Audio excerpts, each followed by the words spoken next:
Download aplikasi Bekal Islam dan kunjungi web bekalislam.com. Assalamualaikum warahmatullahi wabarakatuh. Alhamdulillah, salatu wassalamu ala rasulillah. Pada kesempatan yang bahagia ini kita akan menjelaskan tentang bagaimana cara pelaksanaan sholat id di rumah. Karena bisa jadi kita tidak bisa melaksanakan sholat id di lapangan karena ada halangan. Para ulama, jumhur ulama berpendapat bahwasanya dibolehkan sholat id di rumah bagi orang yang tidak bisa menghadiri sholat id di lapangan. Sebagaimana diriwayatkan Imam Al-Bukhari rahimahullahu taala bahwasanya Anas bin Malik radhiyallahu taala anhu pernah salat di rumahnya, fajama'a ahlahu wa banihi, maka dia kumpulkan istrinya dan anak-anaknya, kemudian dia menyuruh budaknya untuk menjadi imam.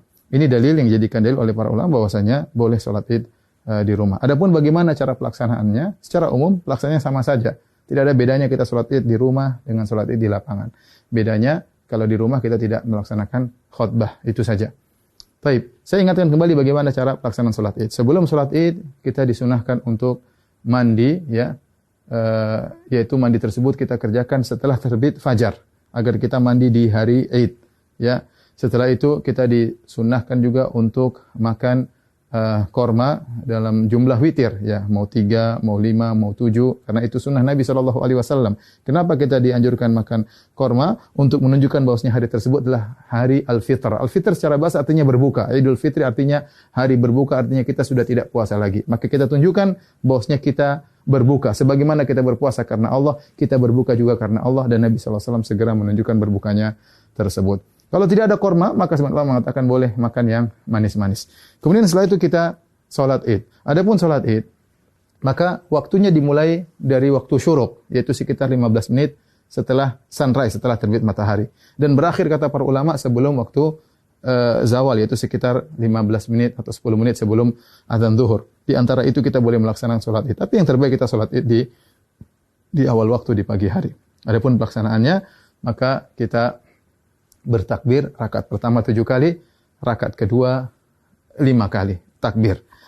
Nah, ada khilaf di kalangan para ulama tentang 7 takbir ini. Apakah 7 takbir tersebut termasuk takbiratul ihram ataukah takbiratul ihram tidak dihitung? Ya, takbiratul ihram tidak dihitung. Ini pendapat Imam Syafi'i rahimahullahu taala dalam kitabnya Al-Um, bahwasanya takbiratul ihram tidak dihitung. Jadi bagaimana caranya? Kita bertakbir dulu, Allahu Akbar. Ini takbiratul ihram.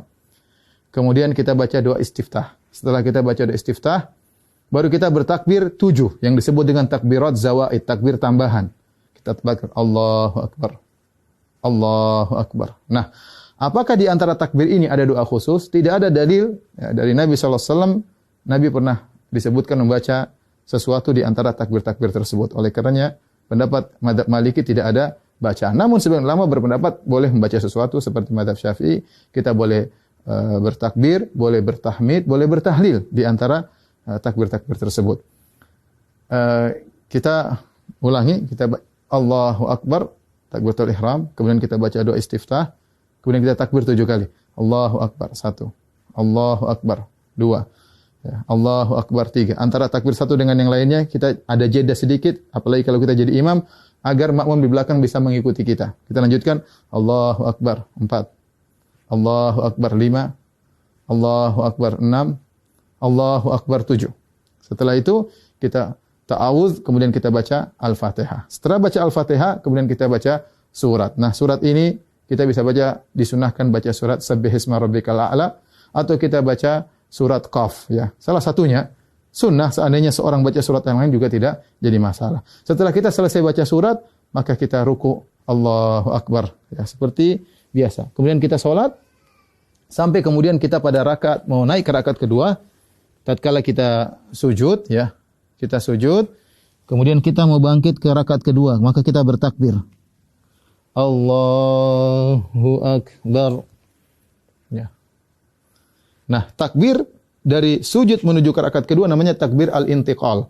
Yaitu takbir perpindahan dari satu rukun ke rukun berikutnya, dan itu tidak dihitung, tidak dihitung. Nah, rakaat kedua kita bertakbir 5 kali. Takbir tadi enggak dihitung, kemudian kita takbir lagi. Allahu Akbar. 1, Allahu Akbar. 2, Allahu Akbar. 3, Allahu Akbar. 4, Allahu Akbar.